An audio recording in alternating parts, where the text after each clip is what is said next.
नमस्कार. मी भाऊ तोरसेकर. तुम्ही बघत आहात प्रतिपक्ष. मित्रांनो, आज जो व्हिडिओ मी बनवतोय त्याचं शीर्षक तुम्ही बघितलं असेल तर जरांगे पाटील यांच्यावर सडकून टीका करणारा माणूस माझ्यासारखा, आज मी त्यांच्यावर दया आली म्हणून हा व्हिडिओ बनवतोय. माणूस आपल्याला नावडता असो, त्याच्या शेकडो चुका असो, पण तो जेव्हा अडचणीत सापडतो, चारी बाजूने त्याची कोंडी होते, अशा वेळेला त्याच्यावर दया तुम्हाला आली पाहिजे. आणि ही माणूसपणाची खूण असते.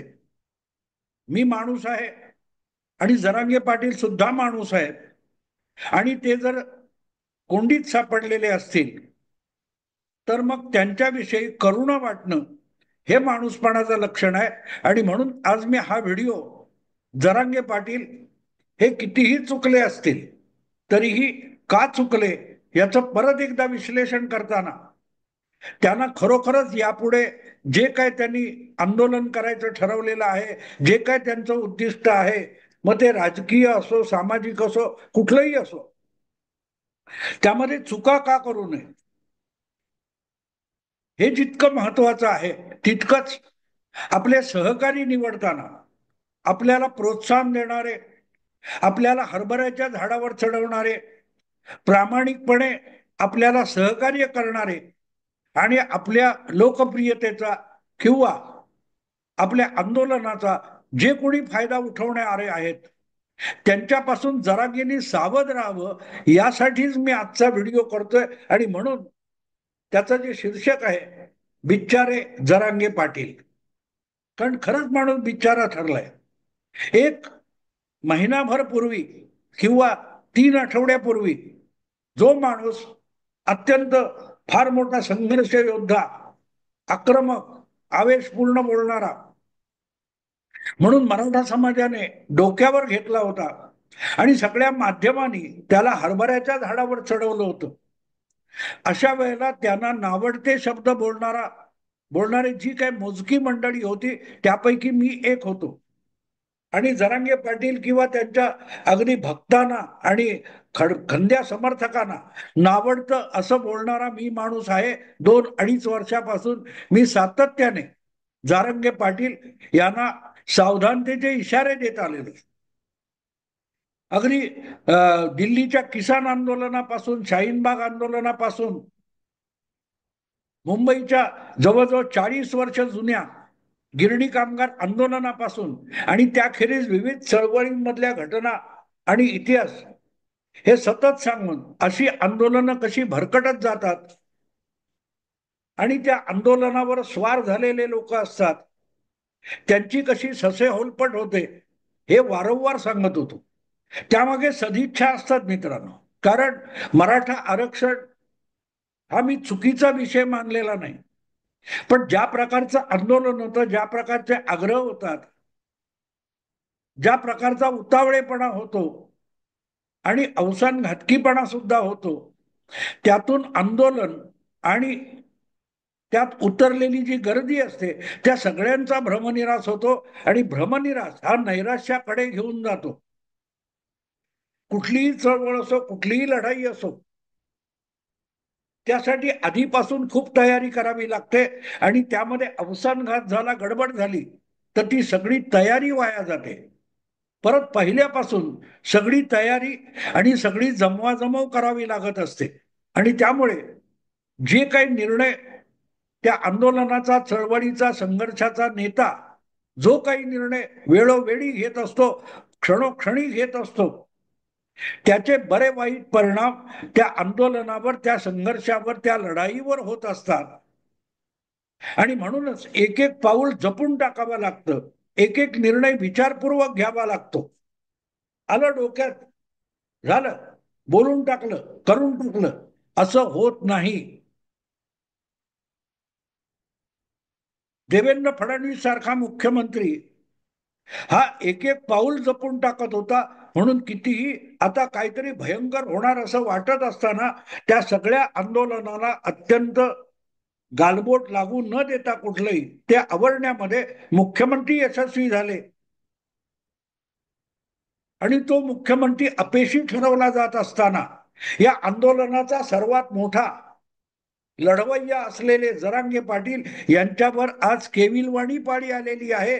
जर असं झालं तर परत तुम्हाला फिरू देणार नाही या पोकळ धमक्या देण्यापलीकडे आज जरांगे पाटील यांच्या हाताशी काही राहिलेलं नाही.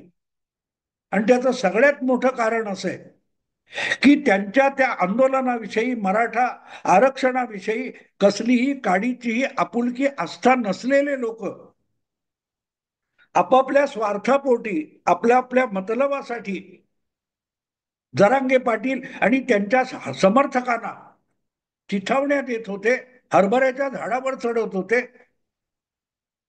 कारण त्यातून जर काय सगळ्या परिस्थितीला गालबोट लागलं असतं तर चिथावण्यात देणारे बाजूला राहतात आणि ते जे काय करणारे असतात मग ते आंदोलक असो किंवा त्यांचा नेता असो त्यांच्या डोक्यावर सगळ्या गोष्टीचं खापर फुटतं.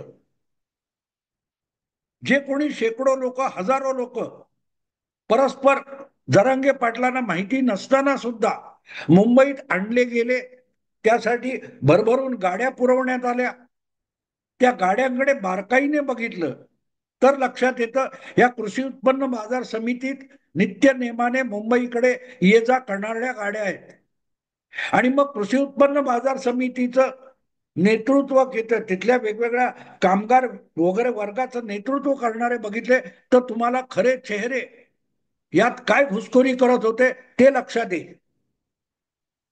हे सगळं मी एवढ्यासाठी सांगतोय की ते आलेले झोपाळा बांधणारे, फुगड्या खेळणारे, हुतुतू खेळणारे, खो खो खेळणारे आणि अगदी रेल्वेच्या फलाटावर झोपणारे, कदाचित अर्धपोटी झोपणारे जे कोणी मराठा आंदोलक होते त्या बिचाऱ्यांना कल्पना सुद्धा नव्हती की त्यांच्या नकळत त्यांना कोणतरी आपल्या वेगळ्याच मतलबासाठी वापरतोय आणि ते ज्याच्या नावाचा जय जयकार करत होते ते मनोज जरांगे पाटील यांना सुद्धा कल्पना नव्हती कोण कुठून आलाय. समाज समाज समाज हा शब्द बोलून ते वेळ मारून नेत होते. पण जे दुष्परिणाम समोर दिसायला लागले तेव्हा आपल्याला आंदोलन विना विलंब गुंडाळलं पाहिजे, नाहीतर याचे दीर्घकालीन दुष्परिणाम आपल्याला भोगावे लागतील आणि सगळं खापर आपल्या डोक्यावर फुटेल हे लक्षात आलं तेव्हा आपल्या अपेक्षा बिलकुल पूर्ण झालेल्या नाहीत याची जाणीव असताना सुद्धा जरांगे पाटील यांना ते आंदोलन गुंडाळावं लागलं होतं. मी फसवणूक झाली असं म्हणणार नाही, कारण जरांगे पाटील यांच्या मागण्या आवाक्या पलीकडच्या होत्या, सरकारच्या आवाक्या पलीकडच्या होत्या, सगळ्यांच्या आवाक्या पलीकडच्या होत्या.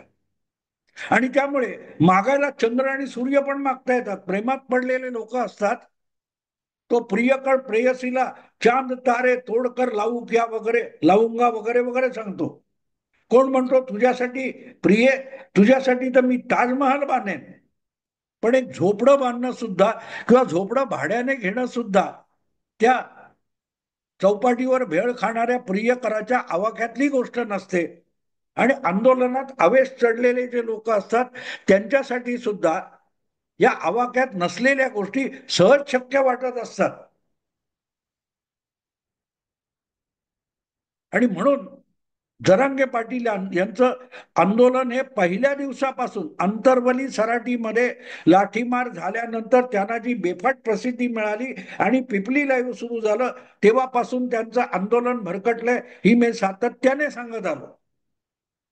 मी बरोबर ठरल्याचा मला आनंद अजिबात नाही, कारण हजारो हजारो तरुण ज्या अपेक्षा आकांक्षेने या संघर्षामध्ये उतरत असतात त्यांचा भ्रमनिरास हा शेवटी मराठी समाजातल्या एका मोठ्या घटकाचा भ्रमनिरास असतो.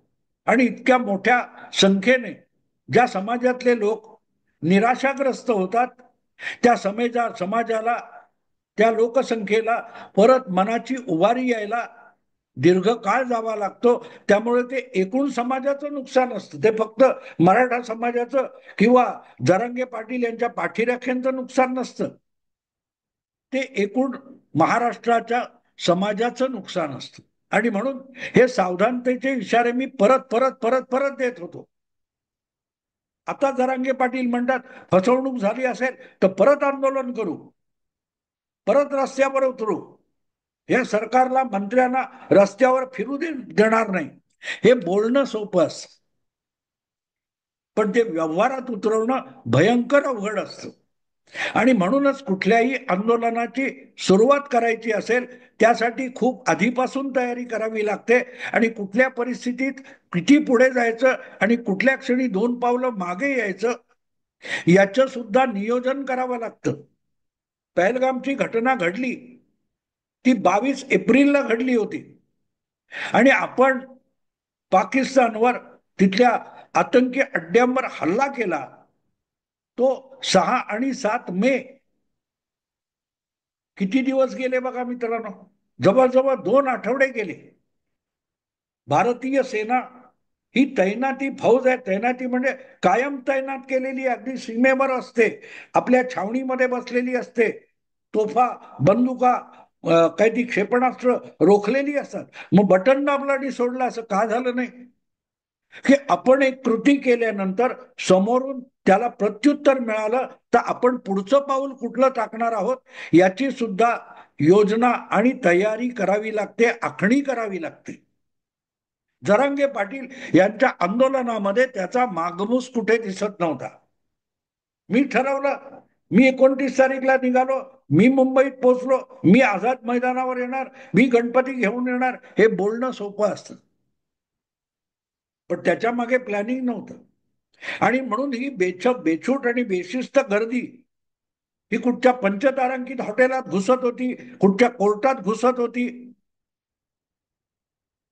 आणि तेव्हा तेव्हा त्या आंदोलकांच्या वेडाचार होता जो, त्याचं कौतुक करणारा मीडिया, आता तोच मीडिया जरांगे पाटलांकडे अक्षरशः बोचकारे काढल्यासारखी फसवणूक झाली, फसवणूक झाली म्हणून तोच मीडिया, तेच पत्रकार जरांगे पाटील यांना ओरबाडून काढतायत. म्हणून मी त्यांना बिचारा म्हणतो, कारण योग्य वेळी योग्य निर्णय घेण्याची क्षमता जरांगे पाटील यांच्याकडे नाहीये. आणि कोणतरी कान भरले किंवा कोणीतरी हरभऱ्याचं झाडावर चढवलं तर चढणारा माणूस हा नेतृत्व करण्यात अपयशी ठरत असतो. आणि हेच मी परत परत परत परत सांगतोय. आणि दुसरी गोष्ट सगळ्यात महत्वाची, की नेत्याला अहंकार हा रसा तळाला घेऊन जात असतो. जरांगे पाटील यांच्या बोलण्यात बघितलं तर रस्त्यावरचा घोषणा देणारा एक सामान्य कार्यकर्ता, आवेशात येणारा सामान्य कार्यकर्ता आणि आंदोलनाचा प्रमुख नेता जरांगे पाटील यांच्यामध्ये तसूभर फरक नाहीये. गेला 2 दगड उचले मारले असा जो एक बेभान होणारा कार्यकर्ता असतो, नेता तसा असू नये. नेत्याला थंड डोक्याने विचार करावा लागतो, परिस्थिती आजमावावी लागते आणि त्यानुसार निर्णय घ्यावे लागतात. तुम्ही जर सरकारला किंवा कोर्टाला लिहून दिलं की अवघे 5,000 आंदोलक घेऊन मुंबईत येणार आहे आणि आझाद मैदानापुरतं आंदोलन मर्यादित राहील, तर मग मुंबईभर जे आंदोलक म्हणून आलेले लोक धिंगाणा घालत होते त्याची जबाबदारी कोणी उचलायची? आणि असे आंदोलक येऊ शकतात, समाज समाज समाज असं जेव्हा म्हणता तेव्हा प्रत्येक मराठ्याला तुम्ही बोलवत असता असा अर्थ होतो. आणि आले तर त्याची जबाबदारी नेता म्हणून जरांगे पाटलांना उचलणं भाग आहे. नसेल तर मग जबाबदारी कोणी घ्यायची? ती सरकारची जबाबदारी. म्हणजे ही गंमतच आहे, मी मला वाटेल ते करेन, त्यातून कोणाचं नाक फुटलं, कोणाचा डोळा फुटला, जबाबदारी सरकारची, असं नाही चालत, नाही चालत. म्हणून आंदोलनाला जबाबदार कोण? तर नेता जबाबदार असतो. त्या नेता होणं सोपं नसतं. असं म्हणतात ना की एखाद्या आक्रमक अशा संघटनेचं, संस्थेचं नेतृत्व करणं म्हणजे बेफाम वाघावर स्वार होणं असतं. त्या वाघावरून उतरता येत नाही, वाघावर स्वार होता येतं, पण वाघावरून उतरलात तर तो वाघ तुम्हालाच खाऊन टाकण्याची भीती असते.